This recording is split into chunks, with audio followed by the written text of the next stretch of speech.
I'm Charles Wilson, Staff Product Cybersecurity Architect at Torque Robotics. This presentation will cover an overview of fuzz testing. This diagram shows the overall AVCDL training path. If you're taking this training, it's assumed that you've already completed the AVCDL overview training, and additionally, that you've completed the Requirements Taxonomy, Security Requirements, Secure Design Principles, Apply Secure Design, Prioritization, Secure Settings, and Secure Coding trainings. This training will cover an overview of fuzz testing. When we think about testing generally, and unit testing specifically, we tend to do so the same way we think about the creation of the code itself. We treat testing like a structural process, not unlike the chessboard shown here. If we look at unit testing as our basis, what we're doing is looking at a single aspect of an element and verifying that it behaves the way it's expected to. We focus on the boundary conditions. Does it handle specific good cases and specific bad cases, as expected? Fuzz testing is a different beast. In fact, although we performed fuzz testing before it had a name, which didn't come along until the late 1980s, we still applied its core mechanism, which is that of utilizing random input data. And unlike our unit test analog of a chessboard, fuzz testing is more like a roulette wheel. The modern approach to fuzz testing takes seed inputs that we know are correct, mutates them, and then in an automated fashion feeds those inputs into the specific functions under consideration, and then seeing how the system responds. There's a whole lot more that goes on here, but that's basically what's happening. It's unlike most of the other approaches that we use in testing. Like most of the activities we undertake in cybersecurity, fuzz testing is not inherently cybersecurity specific. Fuzz testing is a methodology. So how do we use fuzz testing in a cybersecurity context? Our approach to fuzz testing from a cybersecurity perspective is straightforward. We're going to focus on cybersecurity relevant elements. If we were to simply take any element of the system and perform fuzz testing on it, it would almost certainly expose issues.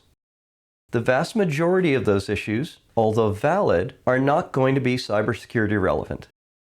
And because cybersecurity teams are small, it's important to concentrate the efforts of the cybersecurity teams on those areas which they are most qualified to be able to address.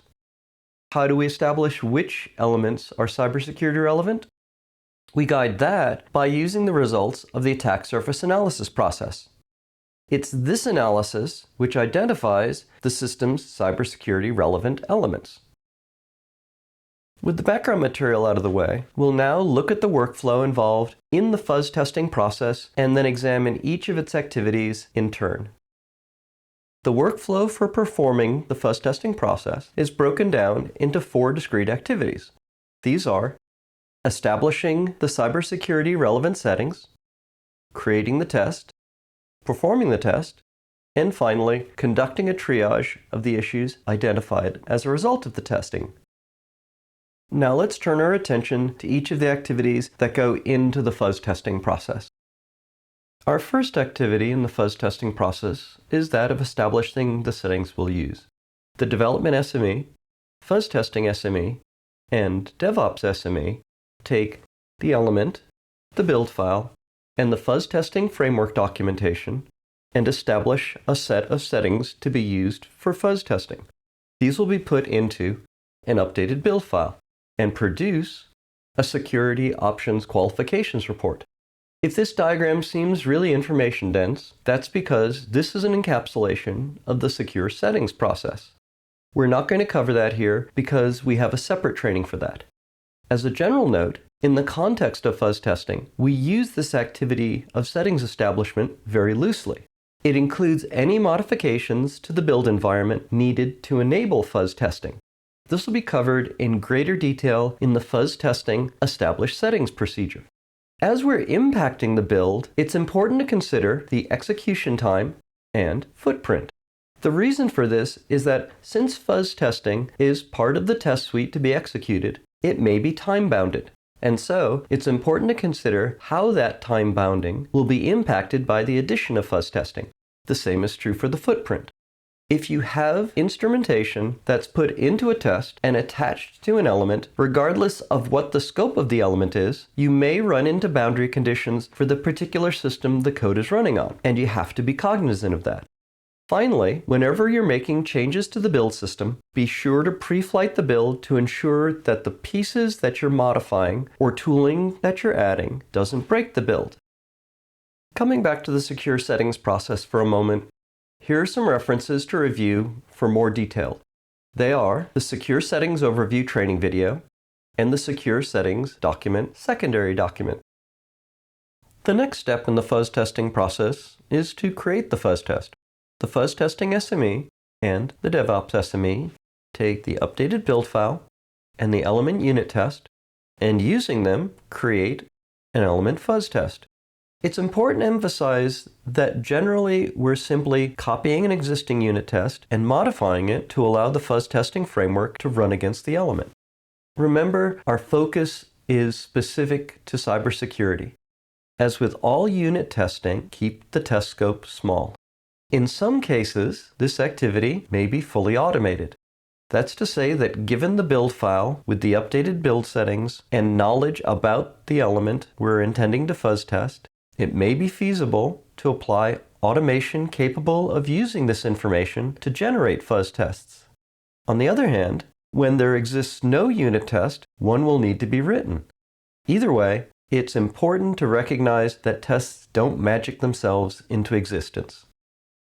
The third activity in the fuzz testing process is that of performing the test. The build system invokes the element fuzz test, which performs the fuzz testing and generates fuzz testing output. Here we need to think about things like the failure modes. Depending on how the fuzz testing framework has been utilized, you may have a simple failure such as, this was my expected result, and this is the result that I got.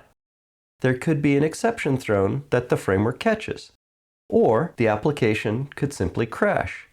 You have to consider all of these cases when establishing the test. The next consideration is that of resource impact. This was addressed in the established settings activity, but it's worth reiterating. When we added the fuzz testing framework into the build system to enable its use, we considered the impact it would have on the build system resources. Those being the time and space requirements of the fuzz testing with respect to the overall build system constraints. Those are definitely going to manifest here, and we need to pay attention to that impact as we run the tests that we've created. The final thing to note here is that the testing may be performed manually. This may seem obvious, but since there are no actors called out in this diagram, the anticipation may be that only the build system will execute these tests. But as with all things which are automated, you first run the test manually and then automate it. The final activity in the fuzz testing process, as with so many AVCDL processes, is that of triage. The fuzz testing SME and their development SME counterpart take the fuzz testing output and triage it. Any anomalous behavior needing further investigation is put into a triage issues list, which is then sent to the threat prioritization process. And finally, a fuzz testing report is generated. Some may consider having to put every issue through the threat prioritization process as excessive. Depending on how the organization implements their processes, it's possible that issues may be entered directly into the issue tracking system, instead of passing them through the threat prioritization process when the nature of the issue is unambiguous. Additionally, if you're performing triage and discover that the tooling is reporting false positives, then you should review the fuzz test and update it appropriately. There are three essential pieces of information needed in the fuzz testing report. The first is the tooling, that is, the fuzz testing framework employed.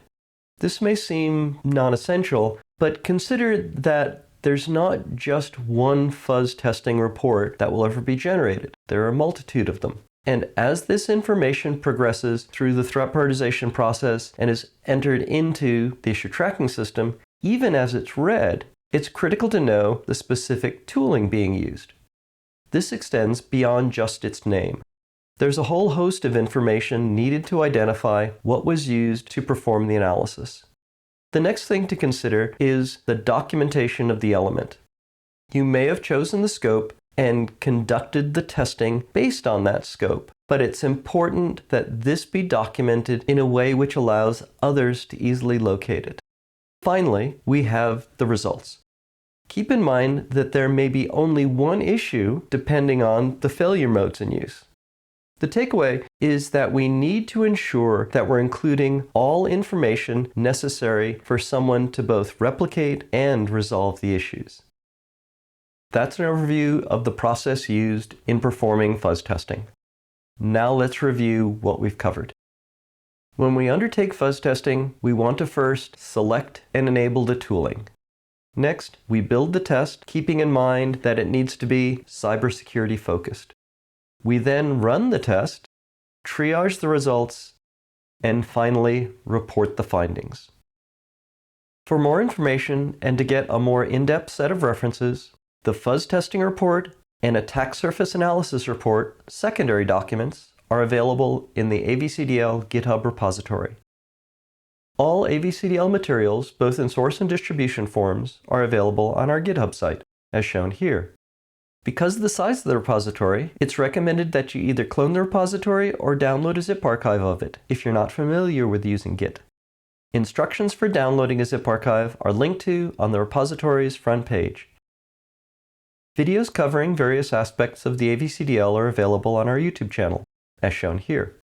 It's important to note that all AVCDL materials, except for the introductory blog posts, are intended for product cybersecurity engineering practitioners. With this training complete, if you've completed the other trainings covering the fuzz testing process activities, you can proceed to the other trainings at this level. These include static analysis, dynamic analysis, and secure code review. Here are the references to the source material used in the creation of this presentation. They'll also be included in the video description. Additionally, this presentation source material will be provided on the AVCDL GitHub repository.